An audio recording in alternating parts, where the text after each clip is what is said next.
but look how pretty it is. I mean, does not that look super colorful? Don't you want to just dive into this pool of turkey Tuscan soup? I have somebody supervising my cooking today. Yes, I can get her off the counter, but she'll come right back up.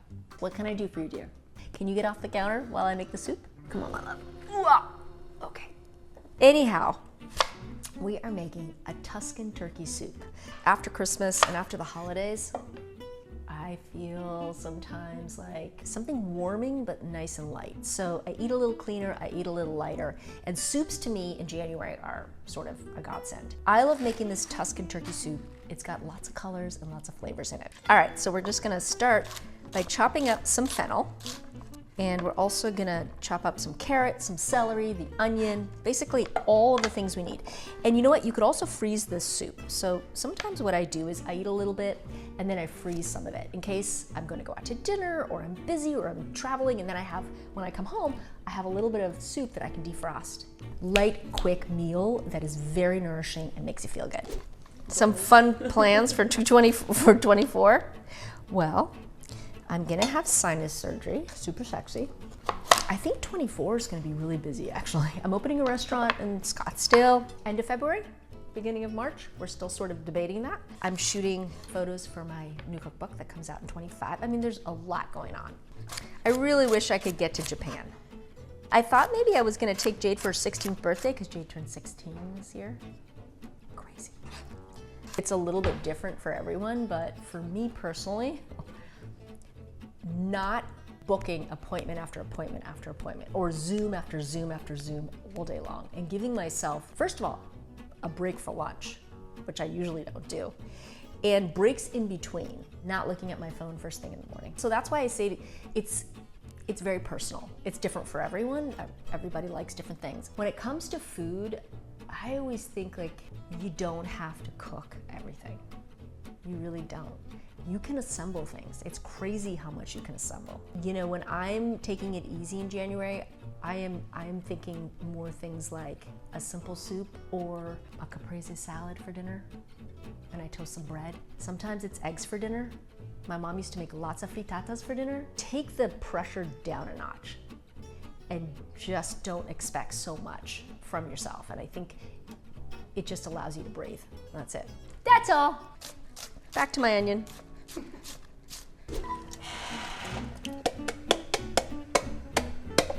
So I like this soup to be slightly creamy by adding cannellini beans and then pureeing half of it. See?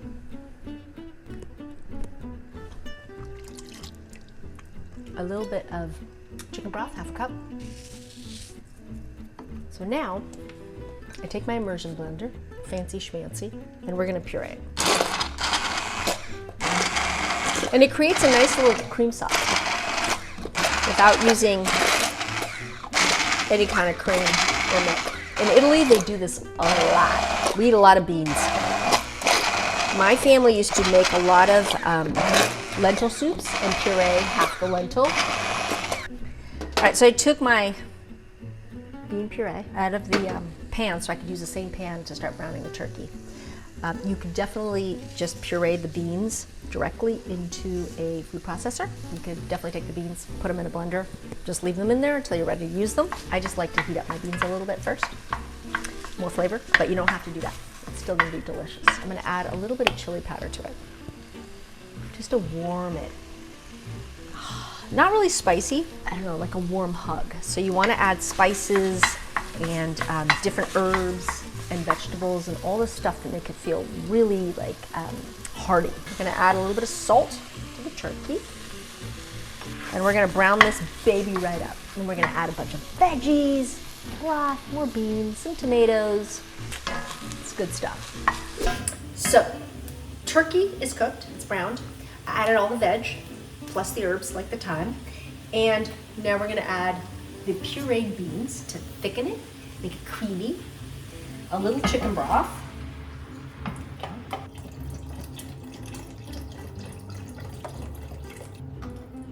Give it a nice stir. Italian cherry tomatoes. Is it clean? Did I get tomato sauce on it? You're good. Are you ready now? Mm-hmm. Are you ready now? Mm-hmm. Are you ready, Natasha? Are you ready? Are you ready? Are you ready? Always the secret ingredient. That goes in here, and a bay leaf. Depth, warmth. I don't know, they're just fabulous. We're gonna let this simmer for 10 minutes, and then we're gonna add the butternut squash and the Tuscan kale for the last 20 minutes. All right, babies, see you in a few.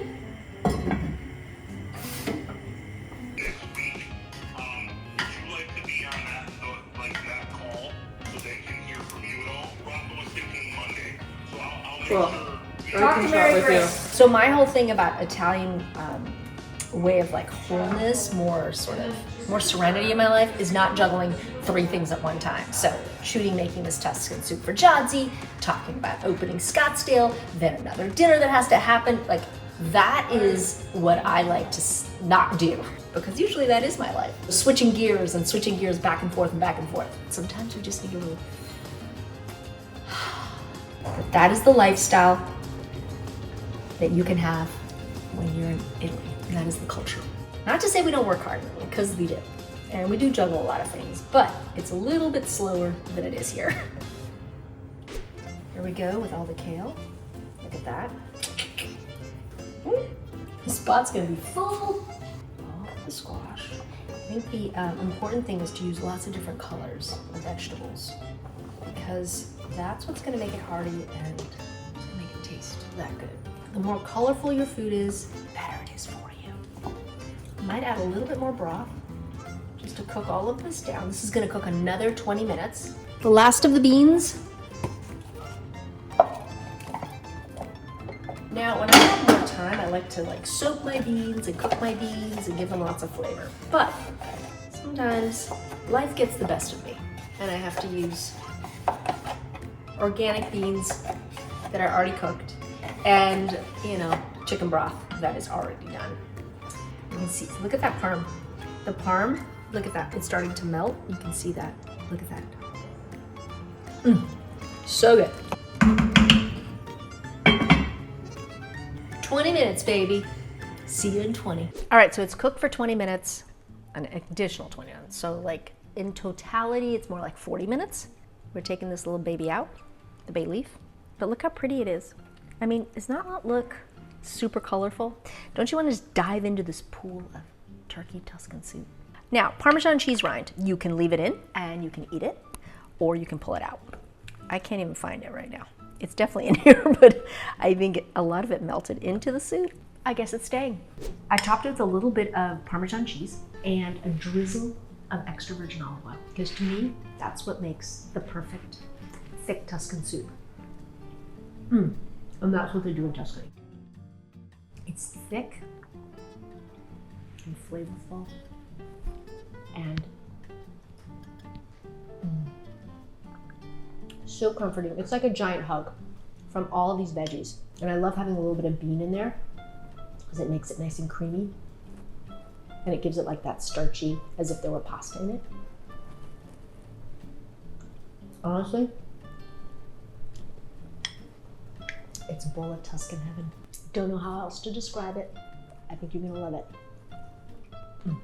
You know what I love about this soup too is that it helps me to kind of relax and take a deep breath.